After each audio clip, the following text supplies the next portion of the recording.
Hello friends, कैसे हैं आप सब। आज हम मुंशी प्रेमचंद की ही सीरीज़ में आगे बात करेंगे। मुंशी प्रेमचंद जयंती के अवसर पर सभी विद्यालयों, महाविद्यालयों, पुस्तकालयों, साहित्यिक संस्थाओं में विभिन्न प्रकार की प्रतियोगिताओं का आयोजन किया जाता है। उसी में प्रश्नोत्तरी का भी आयोजन किया जाता है। तो आज के अपने सेशन में हम लोग मुंशी प्रेमचंद के उपलक्ष्य में आयोजित होने वाली प्रश्नोत्तरी से संबंधित कुछ प्रश्नों के ऊपर चर्चा करेंगे। कुछ प्रश्नों से आपको अवगत कराएंगे, लेकिन आप इसको ध्यान से देखिएगा पूरा एपिसोड, क्योंकि आज जो मैं आपको प्रश्न बताने वाली हूँ उससे बाहर कुछ प्रश्न नहीं बनेंगे, तो आप इसको ध्यान से देखिएगा। तो पहले हम सामान्य परिचय से आधारित प्रश्न के ऊपर देखते हैं। तो पहला प्रश्न है, मुंशी प्रेमचंद का वास्तविक नाम क्या था। उत्तर है धनपत राय श्रीवास्तव। दूसरा प्रश्न, मुंशी प्रेमचंद का जन्म कब हुआ था। उत्तर है 31 जुलाई 1880 को। मुंशी प्रेमचंद का जन्म कहाँ हुआ था। मुंशी प्रेमचंद का जन्म लम्ही, वाराणसी, जो उत्तर प्रदेश में आता है, हुआ था। मुंशी प्रेमचंद को किस उपाधि से जाना जाता है। मुंशी प्रेमचंद को उपन्यास सम्राट की उपाधि से जाना जाता है। मुंशी प्रेमचंद ने सबसे पहले किस नाम से लेखन किया। मुंशी प्रेमचंद ने सबसे पहले नवाब राय नाम से लेखन किया। ध्यान से सब सुनिएगा एक एक प्रश्न को। अगर आप इस सबको लिख भी सकते हैं, नहीं थोड़ा याद रहेगा। तो नेक्स्ट प्रश्न है, मुंशी प्रेमचंद ने बाद में कौन सा उपनाम अपनाया। पहले इनका नाम इन्होंने नवाब राय के नाम से लिखा था, उसके बाद इन्होंने दूसरा उपनाम अपनाया। कौन सा उपनाम अपनाया, उसका उत्तर है प्रेमचंद। इसी के नाम से वो विख्यात हुए। तो नेक्स्ट प्रश्न आता है, मुंशी प्रेमचंद ने मुख्यतः किन भाषाओं में लेखन किया। बहुत इंपॉर्टेंट प्रश्न है। मुंशी प्रेमचंद ने मुख्यतः हिंदी और उर्दू भाषाओं में लेखन किया। मुंशी प्रेमचंद की जयंती कब मनाई जाती है। वेरी वेरी इंपॉर्टेंट, 31 जुलाई को मनाई जाती है। मुंशी प्रेमचंद का निधन कब हुआ था। 8 अक्टूबर 1936 को उनका निधन हुआ। मुंशी प्रेमचंद का निधन कहाँ हुआ।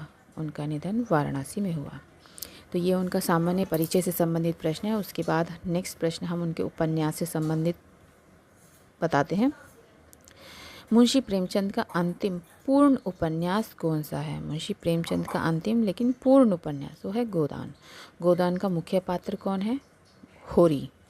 निर्मला किस विषय पर आधारित है। दहेज प्रथा और बेमेल विवाह। गबन का मुख्य पात्र कौन है। रमानाथ। कर्मभूमि का मुख्य विषय क्या है। इसका मुख्य विषय है सामाजिक न्याय और राष्ट्रीय चेतना। सेवा सदन पहले किस नाम से प्रकाशित हुआ था। सेवा सदन पहले बाजारे हुस्न के नाम से प्रकाशित हुआ था। रंगभूमि का प्रमुख पात्र कौन है। रंगभूमि का प्रमुख पात्र सूरदास है। गोदान में होरी की पत्नी का नाम क्या है। धनिया है। मुंशी प्रेमचंद ने लगभग कितने उपन्यास लिखे हैं। तो लगभग 15 उपन्यास मुंशी प्रेमचंद ने लिखे हैं। मुंशी प्रेमचंद का सबसे प्रसिद्ध उपन्यास कौन सा माना जाता है। गोदान माना जाता है। अब आते हैं उनकी कहानियों पर। मुंशी प्रेमचंद ने बहुत सारी कहानियाँ लिखी हैं, तो उसके बारे में थोड़ा प्रश्न हो जाते हैं। ईदगाह का प्रमुख पात्र कौन है। हामिद है। हामिद मेले से क्या खरीदता है। चिमटा खरीदता है। पूस की रात का मुख्य पात्र कौन है। हल्कू है। कफन के दो प्रमुख पात्र कौन है। घीसू और माधव है। पंच परमेश्वर की दो मित्रों की कहानी है। जुम्मन शेख और अलगू चौधरी की कहानी है। नमक का दरोगा का मुख्य पात्र कौन है। मुंशी वंशीधर हैं।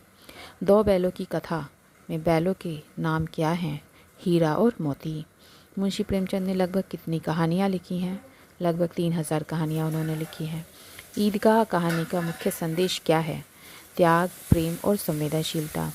कफन कहानी किस समस्या को दर्शाती है। गरीबी और सामाजिक विडंबना को दर्शाती है। पंच परमेश्वर का मुख्य संदेश क्या है। वेरी वेरी इंपॉर्टेंट, न्याय सबसे बड़ा धर्म है। पूस की रात में हल्कू क्या करता है। खेत की रखवाली करता है। दो बैलों की कथा किस पर आधारित है। पशुओं की निष्ठा और मित्रता पर आधारित है। नेक्स्ट प्रश्न आता है, नमक का दरोगा किस गुण की शिक्षा देती है। ईमानदारी की शिक्षा देती है। मुंशी प्रेमचंद की पहली हिंदी कहानी कौन सी मानी जाती है। परीक्षा मानी जाती है। मुंशी प्रेमचंद किस साहित्यिक युग के प्रमुख लेखक थे। ये नेक्स्ट प्रश्न आता है, ये मिला जुला अभी आपको इसके बारे में बताते हैं। मुंशी प्रेमचंद किस साहित्यिक युग के प्रमुख लेखक हैं? तो मुंशी प्रेमचंद यथार्थवादी युग के प्रमुख लेखक थे। मुंशी प्रेमचंद की रचनाओं का मुख्य विषय क्या था? सामाजिक यथार्थ था। मुंशी प्रेमचंद ने किन वर्गों की समस्याओं को प्रमुखता दी? उन्होंने किसान, मजदूर, महिलाएं और गरीबों को प्रमुखता दी। ये लोग ही उनकी कहानियों के, उनके उपन्यास के किरदार होते थे, प्रमुख पात्र होते थे। ठीक है। तो मुंशी प्रेमचंद ने साहित्य को किसका माध्यम माना? उन्होंने साहित्य को समाज सुधार का माध्यम माना। उनके साहित्य में उसी का वर्णन मिलता है, चित्रण मिलता है और उससे वो समाज को संदेश भी देते हैं। मुंशी प्रेमचंद की रचनाओं में कौन सा मूल्य सबसे अधिक दिखाई देता है? तो मानवता उनका सबसे अधिक मूल्य जो है उनकी रचनाओं में दिखाई देता है।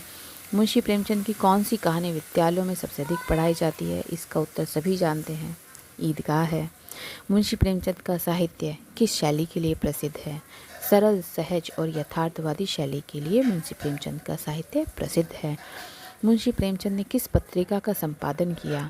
उन्होंने हंस पत्रिका का संपादन किया था। मुंशी प्रेमचंद ने जागरण नामक किस प्रकार के प्रकाशन का संपादन किया? उन्होंने ये जागरण नामक साप्ताहिक पत्र निकाला था।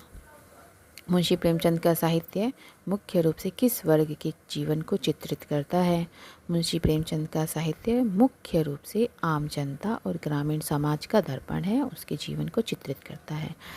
मुंशी प्रेमचंद की कौन सी रचना किसान जीवन का सर्वश्रेष्ठ चित्रण मानी जाती है? तो मुंशी प्रेमचंद की जो गोदान रचना है, गोदान उनका जो उपन्यास है, वो किसान जीवन का सर्वश्रेष्ठ चित्रण दर्शाती है। मुंशी प्रेमचंद का साहित्य हमें क्या संदेश देता है? मुंशी प्रेमचंद का साहित्य हमें सत्य, न्याय, समानता और मानवता का संदेश देता है। मुंशी प्रेमचंद जयंती मनाने का मुख्य उद्देश्य क्या है? वेरी इंपॉर्टेंट, उनके साहित्य और विचारों का सम्मान तथा प्रसार। मुंशी प्रेमचंद जयंती हम मनाते हैं तो उसके पीछे उसका मुख्य उद्देश्य होता है कि हम उनके साहित्य और उनके विचारों का सम्मान करते हैं और उसका समाज में प्रसार करते हैं, जिससे समाज में समानता की भावना आए। मुंशी प्रेमचंद की कौन सी कहानी भाईचारे और निष्पक्ष न्याय का संदेश देती है? तो वो पंच परमेश्वर है। मुंशी प्रेमचंद का हिंदी साहित्य में सबसे बड़ा योगदान क्या माना जाता है? तो मुंशी प्रेमचंद का सबसे बड़ा योगदान है, उन्होंने हिंदी कथा साहित्य को यथार्थवाद, सामाजिक चेतना और मानवीय संवेदनाओं से समृद्ध किया है। इसके अतिरिक्त और प्रश्न हम देख लेते हैं। मुंशी प्रेमचंद का जन्म आपको पता है किस दिन हुआ था? तिथि आपको पता है, लेकिन ये पूछ सकता है किस दिन हुआ था, तो उसका उत्तर है 31 जुलाई 1880, उस दिन शनिवार था। मुंशी प्रेमचंद के पिता का नाम पूछा जा सकता है, अजायब लाल, मुंशी अजायब लाल। मुंशी प्रेमचंद की माता का नाम क्या था? आनंदी देवी। मुंशी प्रेमचंद की पत्नी का नाम क्या था? शिवरानी देवी। शिवरानी देवी द्वारा लिखी गई प्रेमचंद की जीवनी का नाम क्या है? प्रेमचंद घर में है। मुंशी प्रेमचंद ने अपने जीवन की शुरुआत किस पेशे से की? उन्होंने शिक्षक से शुरुआत की, वो सबसे पहले शिक्षक के पद पर चयनित हुए। मुंशी प्रेमचंद बाद में किस सरकारी पद पर कार्यरत रहे? तो वो बाद में विद्यालय निरीक्षक, जिसे deputy sub inspector of schools कहा जाता है। मुंशी महात्मा गांधी के किस आंदोलन से प्रेरित होकर प्रेमचंद ने सरकारी नौकरी छोड़ी है? उन्होंने असहयोग आंदोलन जो महात्मा गांधी ने चलाया था, उससे प्रेरित होकर सरकारी नौकरी को त्याग दिया। मुंशी प्रेमचंद की पहली प्रकाशित उर्दू पुस्तक का नाम क्या था? सोजे वतन। सोजे वतन पर ब्रिटिश सरकार ने क्या कार्रवाई की? उन्होंने उसकी सभी प्रतियों को जब्त कर लिया और प्रतिबंधित कर दिया। तो मुंशी प्रेमचंद की किस रचना में किसान जीवन का सबसे प्रभावशाली चित्रण मिलता है? वेरी इंपॉर्टेंट प्रश्न है। गोदान उनकी फेमस रचना है और इसी में किसान जीवन का सबसे प्रभावशाली चित्रण मिलता है। मुंशी प्रेमचंद का कौन सा उपन्यास महिला जीवन की समस्याओं पर केंद्रित है? निर्मला है। मुंशी प्रेमचंद की कहानियों का प्रमुख उद्देश्य क्या था? समाज में जागरूकता और सुधार लाना। मुंशी प्रेमचंद ने किस प्रकार की भाषा का प्रयोग किया? सरल, सहज और बोलचाल की भाषा का प्रयोग किया। मुंशी प्रेमचंद की रचनाओं में सबसे अधिक किस वर्ग का चित्रण मिलता है? ग्रामीण और गरीब वर्ग का चित्रण मिलता है। मुंशी प्रेमचंद के साहित्य में सबसे प्रमुख मानवीय मूल्य कौन सा है? करुणा है। मुंशी प्रेमचंद की साहित्यिक विधा के सबसे बड़े लेखक माने जाते हैं, तो कहानी और उपन्यास के सबसे बड़े लेखक माने जाते हैं। मुंशी प्रेमचंद का साहित्य किस विचारधारा से सबसे अधिक जुड़ा माना जाता है? तो वो यथार्थवाद है।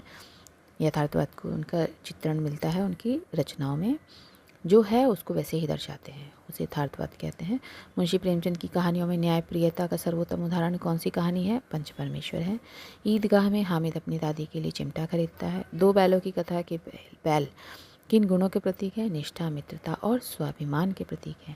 मुंशी प्रेमचंद ने भारतीय जीवन की किन कुरीतियों का विरोध किया? तो मुंशी प्रेमचंद ने भारतीय समाज की दहेज, जातिवाद, शोषण और अंधविश्वास जैसी कुरीतियों का विरोध किया। मुंशी प्रेमचंद की रचनाओं में से किसानों की समस्याओं का प्रमुख कारण क्या बताया गया है? किसानों की समस्याओं का प्रमुख कारण किसानों की गरीबी, कर्ज और शोषण को दर्शाया गया है। मुंशी प्रेमचंद किस प्रकार के साहित्य के समर्थक थे? वो समाजोपयोगी साहित्य के समर्थक थे। मुंशी प्रेमचंद के अनुसार साहित्य का उद्देश्य क्या होना चाहिए? मुंशी प्रेमचंद के अनुसार साहित्य का उद्देश्य समाज को सही दिशा देना और उन्हें जागरूक करना होना चाहिए। मुंशी प्रेमचंद की कौन सी कहानी ईमानदारी का उत्कृष्ट उदाहरण प्रस्तुत करती है? तो वो नमक का धरोगा है। मुंशी प्रेमचंद की किस कहानी में ठंड और गरीबी का मार्मिक चित्रण किया है? पूस की रात है। मुंशी प्रेमचंद की कौन सी पत्रिका आज भी हिंदी साहित्य में महत्वपूर्ण मानी जाती है? तो वो हंस है। मुंशी प्रेमचंद की जयंती मनाने का सबसे बड़ा उद्देश्य क्या है? उनके साहित्य, विचारों और सामाजिक योगदान को नई पीढ़ी तक पहुंचाना है। मुंशी प्रेमचंद को आज भी क्यों याद किया जाता है? क्योंकि उनका साहित्य मानवता, सामाजिक न्याय, समानता और यथार्थ जीवन का अमूल्य दस्तावेज है, इसलिए उन्हें आज भी याद किया जाता है और हमेशा याद किया जाता रहेगा। तो मुंशी प्रेमचंद और सिनेमा पर आधारित कुछ प्रश्न हम देख लेते हैं। मुंशी प्रेमचंद ने किस फिल्म के लिए पटकथा लिखी थी? उन्होंने मजदूर फिल्म के लिए पटकथा लिखी थी। मुंशी प्रेमचंद ने फिल्म मजदूर के लिए लगभग किस वर्ष काम किया? तो वो था वर्ष 1934, 1934। मुंशी प्रेमचंद किस उद्देश्य से मुंबई गए थे? फिल्म के लिए कहानी और पटकथा लेखन करने के लिए मुंबई गए थे। मुंशी प्रेमचंद किस फिल्म कंपनी से जुड़े थे? वो है अजंता सिनेटॉन। अजंता सिनेटॉन नामक कंपनी से वो जुड़े थे। फिल्म जगत में मुंशी प्रेमचंद का अनुभव कैसा रहा? तो वो एकदम खराब रहा, उनका संतोषजनक अनुभव नहीं रहा, वे शीघ्र साहित्य की ओर लौट आए। मुंशी प्रेमचंद की किस कहानी पर सत्यजीत रे ने प्रसिद्ध फिल्म बनाई? तो वो शतरंज के खिलाड़ी है। शतरंज के खिलाड़ी फिल्म के निर्देशक कौन थे? सत्यजीत रे थे। शतरंज के खिलाड़ी फिल्म किस वर्ष प्रदर्शित हुई? 1977 में प्रदर्शित हुई। शतरंज के खिलाड़ी की कहानी किस ऐतिहासिक काल पर आधारित है? वो अवध के नवाब वाजिद अली शाह के समय पर आधारित है। शतरंज के खिलाड़ी में किस नवाब का चित्रण है? तो वाजिद अली शाह का चित्रण किया गया है। प्रेमचंद की किस कहानी पर दूरदर्शन के लिए टेलीफिल्म बनाई गई? वो ईदगाह था। मुंशी प्रेमचंद की कौन सी कहानी पर कई बार फिल्म और टीवी रूपांतरण बनाए गए हैं? वो कफन है। मुंशी प्रेमचंद की कहानियाँ फिल्मों के लिए उपयुक्त क्यों मानी जाती हैं? क्योंकि उसमें सशक्त कथानक, यथार्थ और मानवीय संवेदनाएं हैं जो समाज को एक अंदर तक, भीतर तक कचोटती हैं। तो मुंशी प्रेमचंद की रचनाओं का सबसे प्रमुख फिल्मी विषय क्या है? वो सामाजिक यथार्थ है। गोदान पर आधारित फिल्म किस उपन्यास से प्रेरित है? गोदान उपन्यास से ही प्रेरित है। गोदान का प्रमुख पात्र कौन है? होरी। मुंशी प्रेमचंद की किस कहानी में बाल मनोविज्ञान और पारिवारिक प्रेम का सुंदर चित्रण है, जिसे कई बार स्क्रीन पर रूपांतरित किया गया है? उसका नाम है ईदगाह। सत्यजीत रे द्वारा निर्देशित प्रेमचंद की कहानी पर बनी फिल्म का नाम क्या है? शतरंज के खिलाड़ी है। मुंशी प्रेमचंद ने सिनेमा को किस उद्देश्य से अपनाया था? मुंशी प्रेमचंद ने सिनेमा को साहित्य के माध्यम से समाज में जागरूकता लाने के विचार को व्यापक माध्यम तक पहुंचाने के लिए उन्होंने सिनेमा का सहारा लिया था। नेक्स्ट प्रश्न है, आज भी प्रेमचंद की रचनाओं पर फिल्में और धारावाहिक क्यों बनाए जाते हैं? क्योंकि उनके विषय आज भी प्रासंगिक हैं और समाज की वास्तविकताओं को प्रभावशाली ढंग से प्रस्तुत करते हैं। तो उम्मीद करती हूँ कि आज का आपको ये मुंशी प्रेमचंद पर आधारित प्रश्नोत्तरी पसंद आएगी, आपका ज्ञानवर्धन होगा। और अगर नेक्स्ट आपको किस विषय पर आपको कुछ चाहिए तो कृपया बताइएगा। नेक्स्ट विषय पर आपको नेक्स्ट आपका टॉपिक क्या होना चाहिए वो थोड़ा सा बताइएगा, तो हम उसके ऊपर काम करेंगे।